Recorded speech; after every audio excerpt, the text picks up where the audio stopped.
स्वागत है आपका हमारे चैनल विजय पथ में। कल कुछ टेक्निकल इश्यूज के लिए हमारा क्वेश्चन जो था वो हाफ रह गया था। आज हम लोग फिर से वही क्वेश्चन से स्टार्ट करेंगे। मैंने क्वेश्चन ऑलरेडी यहाँ पे नोट डाउन किया है। तो यहाँ पे फर्स्ट स्टेटमेंट लिखा है कि सम ए आर बी। हम लोग डायग्राम बनाते हैं पहले। सम ए आर बी मतलब ए का सम पार्ट, कुछ पार्ट जो है वो बी है। ए का कुछ पार्ट जो है वो बी है। नेक्स्ट स्टेटमेंट दिया उन्होंने ऑल सी आर बी, मतलब पूरा का पूरा सी जो है वो बी के अंदर इंक्लूड है। पूरा का पूरा सी जो है वो बी के अंदर इंक्लूड है। यहाँ पे हमारा डायग्राम ड्रॉ हो चुका है। अभी देखते हैं कंक्लूजन कौन सा फॉलो हो रहा है। फर्स्ट कंक्लूजन दिया है some B are A. B का सम पार्ट जो है वो ए है, मतलब ये वाले पार्ट की बात कर रहे हैं। राइट है, some B are A. B का सम पार्ट जो है वो ए है, मतलब फर्स्ट कंक्लूजन हमारा राइट हो रहा है। नेक्स्ट सम सी आर ए और सी। नोट 1 याद करो, ए और सी दोनों एक दूसरे से दूर है, कोई रिलेशन नहीं है दोनों में। मतलब जब कोई दो एलिमेंट्स जो एक दूसरे से दूर हो, कोई रिलेशन ना हो और उनमें डेफिनेट वर्डिंग्स यूज किया जाए जैसे सम नॉट, ऑल, नो, तो वो कंक्लूजन फॉल्स हो जाता है।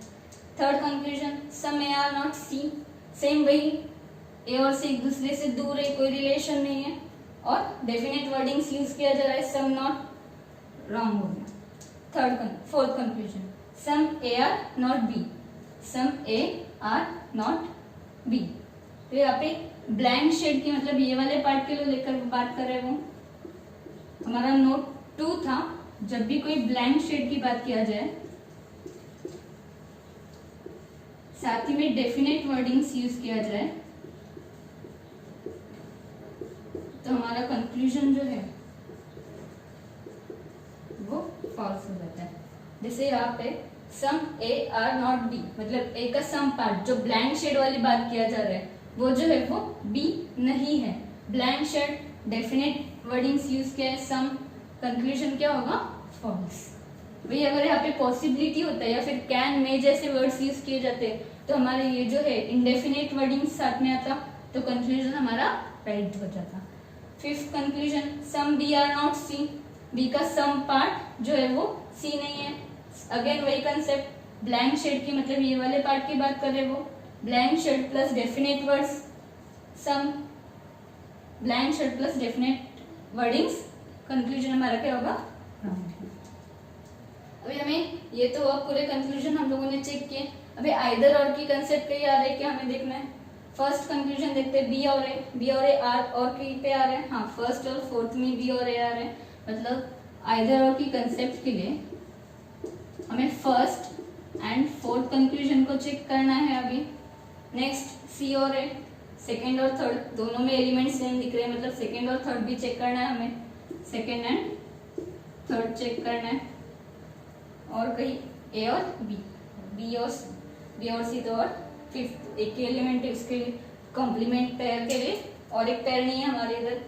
अभी बात करते हैं फर्स्ट और फोर्थ में तीनों कंडीशंस आइदर और का चेक करना है हमें।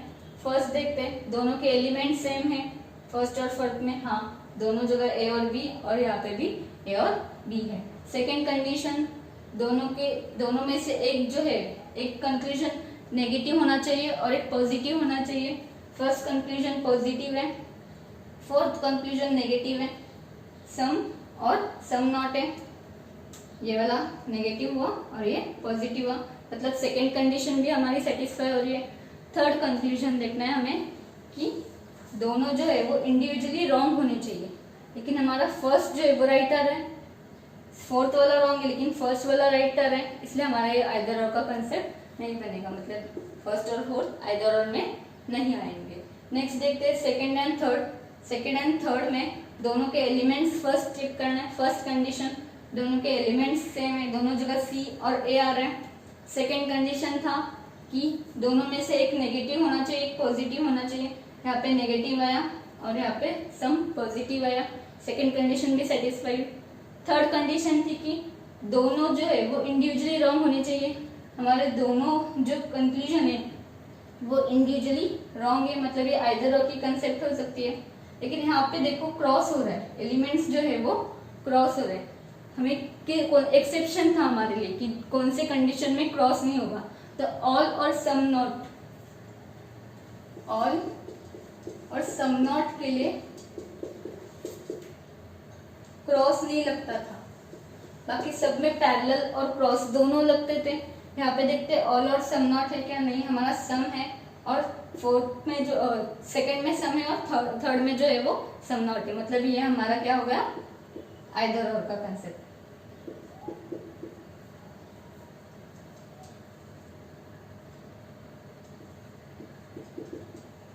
आइदर मतलब हमारा आंसर क्या गया ना, हो गया only first follow, only first follow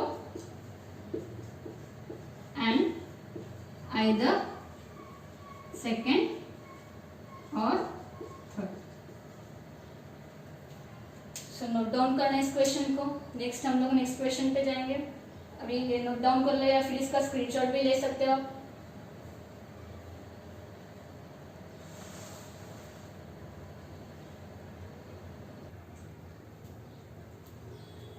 ये हमारा नेक्स्ट क्वेश्चन है। तो नेक्स्ट क्वेश्चन में जो फर्स्ट स्टेटमेंट है वो दिया है सम ए आर बी, मतलब ए का सम पार्ट जो है वो बी है। नेक्स्ट स्टेटमेंट दिया है नो बी आर सी, कोई भी बी जो सी नहीं है। वे कंक्लूजन चेक करते हैं। फर्स्ट कंक्लूजन है सम बी आर है, बी का सम पार्ट जो है वो ए है, यहाँ पे राइट है, बी का ये जो बीच वाला पार्ट है वो ए है, मतलब फर्स्ट कंक्लूजन राइट हुआ। सेकंड कंक्लूजन दिया सम ए आर नॉट बी, ए का सम पार्ट जो है वो बी नहीं है, मतलब ये ब्लैंक शेड की बात कर रही है। Blank shade note to blank shade plus definite article, definite wordings, हमारा कंक्लूजन क्या होगा, फॉल्स। तो सेकेंड कंक्लूजन भी फॉल्स हुआ। Third conclusion some B are not C, B का सम पार्ट जो है वो सी नहीं है, राइट है। अगर और no B are C, B पूरा का पूरा बी अगर सी नहीं है तो उसका सम पार्ट भी बी सी नहीं होगा, मतलब हमारा थर्ड कंक्लूजन क्या हो रहा है, राइट है। फोर्थ है नो सी आर बी, कोई भी सी जो है वो बी नहीं है, सेम अगेन वही, पूरा का पूरा बी और सी में अगर कोई रिलेशन नहीं है तो सी भी ए बी से कोई रिलेशन नहीं होगा उन दोनों में भी। नेक्स्ट है सम ए आर नॉट सी, ए का सम पार्ट जो है वो सी नहीं है। अभी कौन से पार्ट की बात कर रहे हैं, तो ये बीच जो है जो बी में इंक्लूड है उस पार्ट की बात कर रहे हैं। अगर बी पूरा बी सी से रिलेशन नहीं है बी का, तो ये वाले पार्ट का भी नहीं रहेगा, मतलब जो ए इंक्लूड हो रहा है जिस पार्ट में और बी इंक्लूडेड है वो पार्ट सी का नहीं होगा, मतलब यहाँ पे राइट है सम ए आर नॉट सी, ए का जो सम पार्ट है जो बी में इंक्लूड है और बी और सी का कोई रिलेशन नहीं है, वो पार्ट जो है वो सी कभी नहीं हो सकता। Next sixth conclusion some C are not A, some C are not A, यहाँ पे सम सी की बात कर रहे हैं, लेकिन मैं पूरा का पूरा सी भी ए को दे सकती हूँ क्योंकि मेरा रिलेशन बस बी और सी में नहीं है, ए से भी बना सकती हूँ, जैसे कि मैंने अगर यहाँ पे सम ए आर बी और सम ए आर सी, इन दोनों में बी और सी में कोई रिलेशन नहीं, मैं इस तरीके से बना सकती हूँ, मतलब मैं ये वाला पार्ट जो है वो यहाँ पे लाके दिखा सकती हूँ सम सी आर नॉट ए। लेकिन अगर नोट वन से देखा जाए तो दोनों एक दूसरे से दूर है, दोनों दूर है, ये तो हमारा पॉसिबल डायग्राम हुआ, हमें बस मेन डायग्राम को देखना है। ए और सी दोनों एक दूसरे से दूर है, दोनों में कोई रिलेशन नहीं है और डेफिनेट वर्ड्स यूज किया जा रहा है some not note one, elements में कोई रिलेशन नहीं है और डेफिनेट वर्ड्स यूज किया जा रहा है,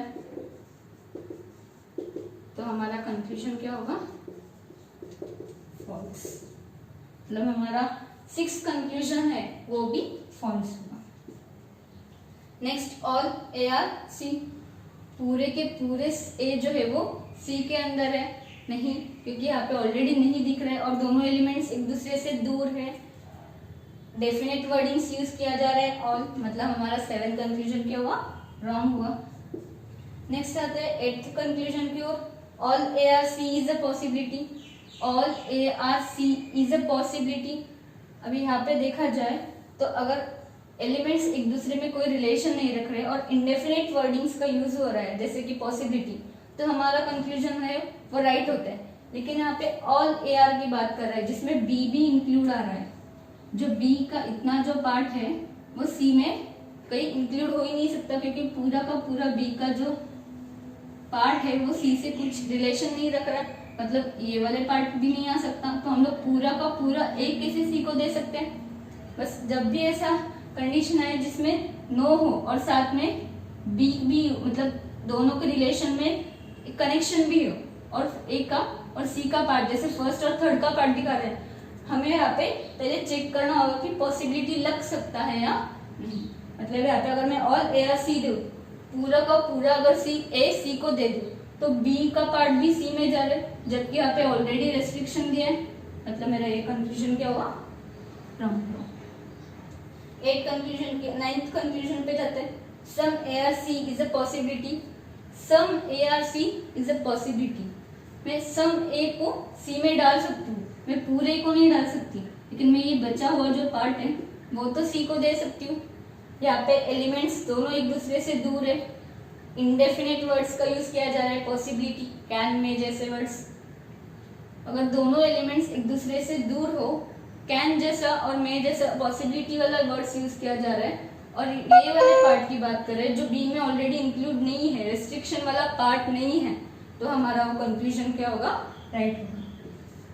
बहुत इंपॉर्टेंट ये दो कंक्लूजन, क्योंकि बहुत सारे बच्चे इसमें कंफ्यूज होते हैं कि यहाँ पे पॉसिबिलिटी में राइट होना चाहिए क्योंकि इंडेफिनेट वर्ड्स यूज किया जा रहा है पॉसिबिलिटी करके, फिर भी नहीं दे रहे। बट मैंने ऑलरेडी कहा था कि अगर रेस्ट्रिक्शन वाला पार्ट भी इन्वॉल्व है तो वो रॉन्ग हो जाएगा, लेकिन रेस्ट्रिक्शन वाले पार्ट की बात नहीं किया जा रहा है, अदर देन रेस्ट्रिक्शन पार्ट बात कर रहे हैं, तो वो जो है वो राइट होगा। नेक्स्ट आते हैं all C are A is a possibility. All C, पूरे के पूरा सी जो है वो ए के अंदर इंक्लूड हो सकता है। अगेन वही बात, यहाँ पे रेस्ट्रिक्शन की कोई बात ही नहीं हो रही, मैं सी को यहाँ भी ड्रॉ कर सकती हूँ, मैं पूरे के पूरे सी को यहाँ भी ड्रॉ कर सकती हूँ, और बी और ए का कोई टच भी नहीं हो रहा है, रिलेशन नहीं हो रहा है। मतलब यहाँ पे क्या हो रहा है, दो एलिमेंट्स एक दूसरे से दूर है, इंडेफिनेट वर्ड्स यूज किया जा रहा है, पॉसिबिलिटी, दो एलिमेंट्स एक दूसरे से दूर है, डेफिनेट की जगह इंडेफिनेट वर्ड्स यूज किया जा रहा है, हमारा कंक्लूजन क्या होगा, राइट। आई होप आपके सारे डाउट अभी यहाँ पे क्लियर होंगे, क्योंकि ये दोनों में ही थोड़ा सा कंफ्यूजन था। नोट डाउन करना, बहुत इंपॉर्टेंट क्वेश्चन है एग्जाम में, इसी तरह के कंक्लूजन आपको पूछे जाएंगे।